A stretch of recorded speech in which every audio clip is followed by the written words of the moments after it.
Hello and welcome to Twist List. Today we are looking at 10 strange fates of people connected to Abraham Lincoln's assassination. Regarded by many as the best president in American history, Abraham Lincoln's story contains as much darkness as light. Lincoln's life was a study in tragedy. His namesake grandfather was killed in a raid by Native Americans, and his mother died of milk sickness when he was just 9 years old. He had a difficult relationship with his father. His first love interest, Anne Rutledge, died of suspected typhoid fever at 22. His son Edward died at age 3, likely of tuberculosis. Another son, William, died of typhoid fever at 11. All of these events, along with the burden of the presidency, doubtlessly contributed to Lincoln's crippling melancholy, which would likely be recognized today as clinical depression. The great man stared down the barrel of gloom and death his entire life. When that life was cut short, many of those he touched seemed to have inherited his curse, a legacy of madness and death. At number 10 we have Mary Todd Lincoln. Many historians argue that Mary Lincoln suffered from bipolar disorder, or possibly narcissistic personality disorder, and a head injury sustained in a carriage accident caused her to suffer frequent migraines. Her carelessness with money was an issue when Abe was alive, but after his death, her spending spiraled out of control. She became known for buying strange multiples of items, like 10 pairs of gloves at a time. She made bizarre spiritualist claims and told her son Robert that someone had tried to poison her. In 1875, Robert had his mother committed to an asylum. Mary wrote letters to friends and the press that pressured her son into releasing her, but as soon as she was free she tried to order a suicidal overdose of laudanum.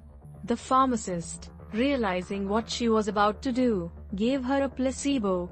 She spent her final years with her sister Elizabeth, crippled by cataracts and spinal injuries, and died at 63.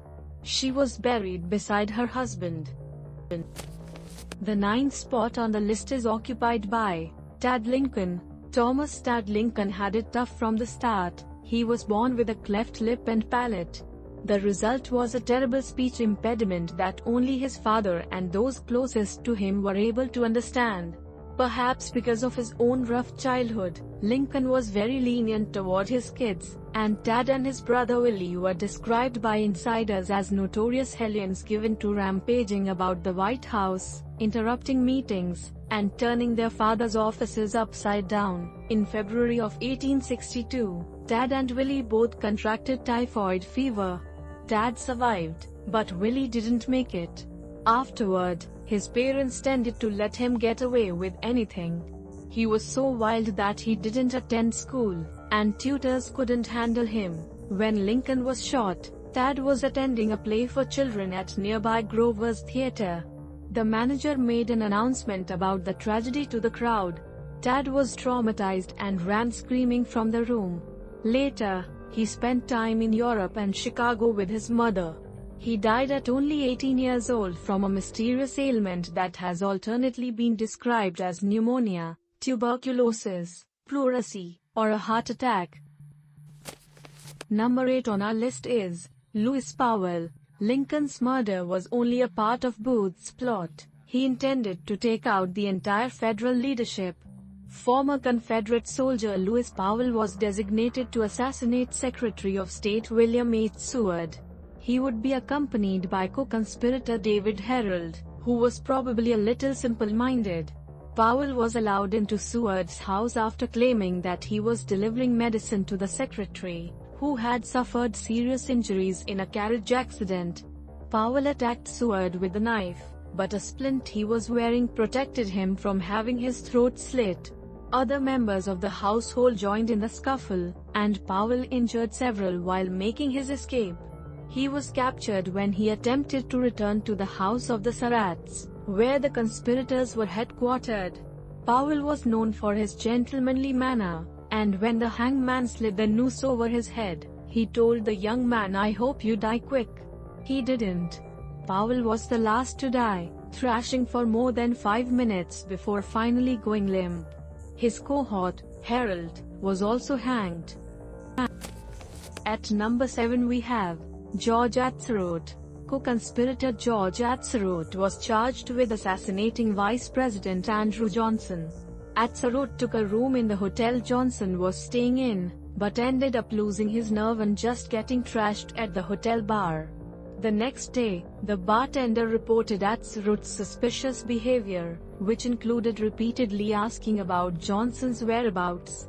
His room was searched, and evidence was found linking him to John Wilkes Booth, along with a knife and a loaded revolver. Atzerodt was found guilty. When he was hanged, his body jerked at the end of the rope for several minutes before he died. Number 6 on the list is Mary Surratt. Mary Surratt's role in the conspiracy to assassinate the president has long been debated. She owned the boarding house where the conspirators met, and was the mother of John Surratt, with whom John Wilkes Booth had once considered kidnapping Lincoln. It is likely that her only crime was trying to cover up for her son during the investigation.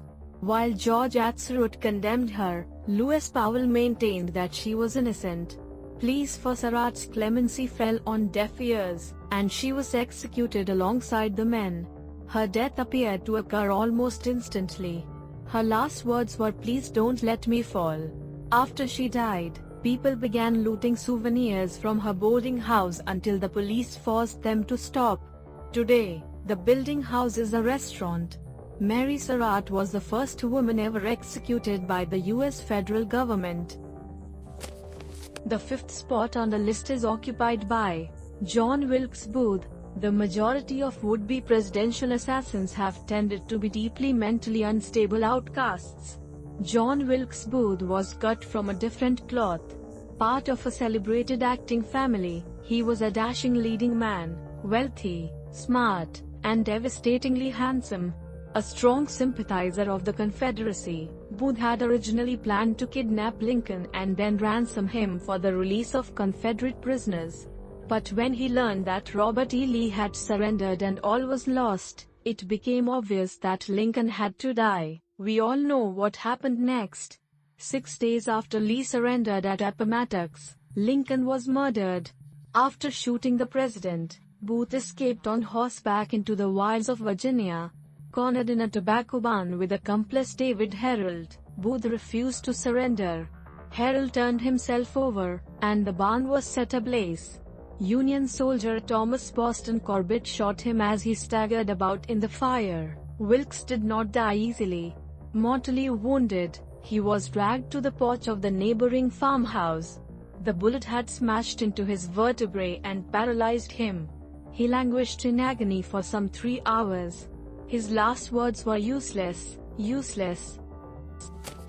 Number 4 on the list is Boston Corbett. The killer of John Wilkes Booth may well have been the most disturbed individual on this entire list. Thomas Boston Corbett was a Union soldier and former hatter, a profession historically linked with lunacy due to mercury usage. He became devoutly Christian in his middle 20s, growing his hair long in an imitation of Jesus and using scissors to castrate himself so he would not be tempted to enjoy the company of prostitutes. Corbett was a part of the 16th New York Cavalry Regiment, assigned to capture John Wilkes Booth. They had been ordered to take Booth alive, but after a standoff in a tobacco barn in Virginia, Corbett shot Booth in the head, almost in the same spot Lincoln had been shot. Witnesses contradicted Corbett's report that Booth had been going for his weapon, but he was nonetheless widely praised for his action. Afterward, he returned to work as a hatter, but devolved into lunacy. After at least 2 incidents of threatening people with his revolver, he was remanded to the Topeka Asylum for the Insane. Corbett eventually escaped, and after staying with a friend, claimed he was going to Mexico. He was never seen again. It is widely believed Corbett actually built a cabin near Hinckley, Minnesota and died in a massive wildfire on September 1, 1894. However, this is merely speculation, and the fate of Boston Corbett will likely never be known. At the 3rd place we have Major Henry Rathbone. When the Lincolns went to Ford's Theater to watch Our American Cousin, They took along Major Henry Rathbone and Clara Harris. Rathbone was a promising young soldier in the Union Army. Harris was his fiancée and stepsister, but that's another story. When Booth shot Lincoln, Rathbone confronted him, but the assassin drew a dagger and stabbed the major in the arm. Henry himself nearly died from blood loss. The couple soon married, but over the years Rathbone was haunted by the tragedy and descended into madness. On Christmas Eve in 1883, while staying in Germany, he shot Clara to death and attacked her corpse with a knife. Distraught, he turned the knife on himself, stabbing himself 6 times.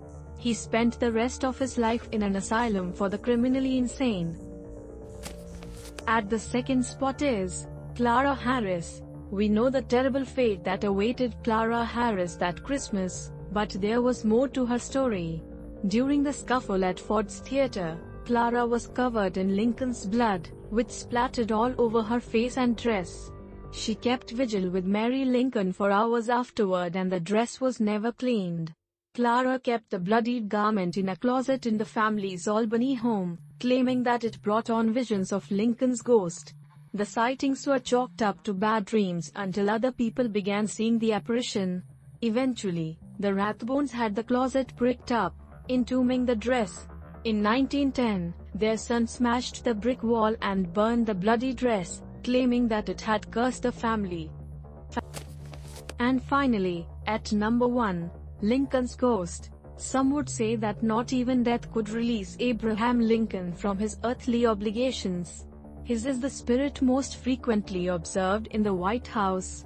A great number of very prominent people have been known to witness the ghost, including First Lady Grace Coolidge, Theodore Roosevelt, and Queen Wilhelmina of the Netherlands.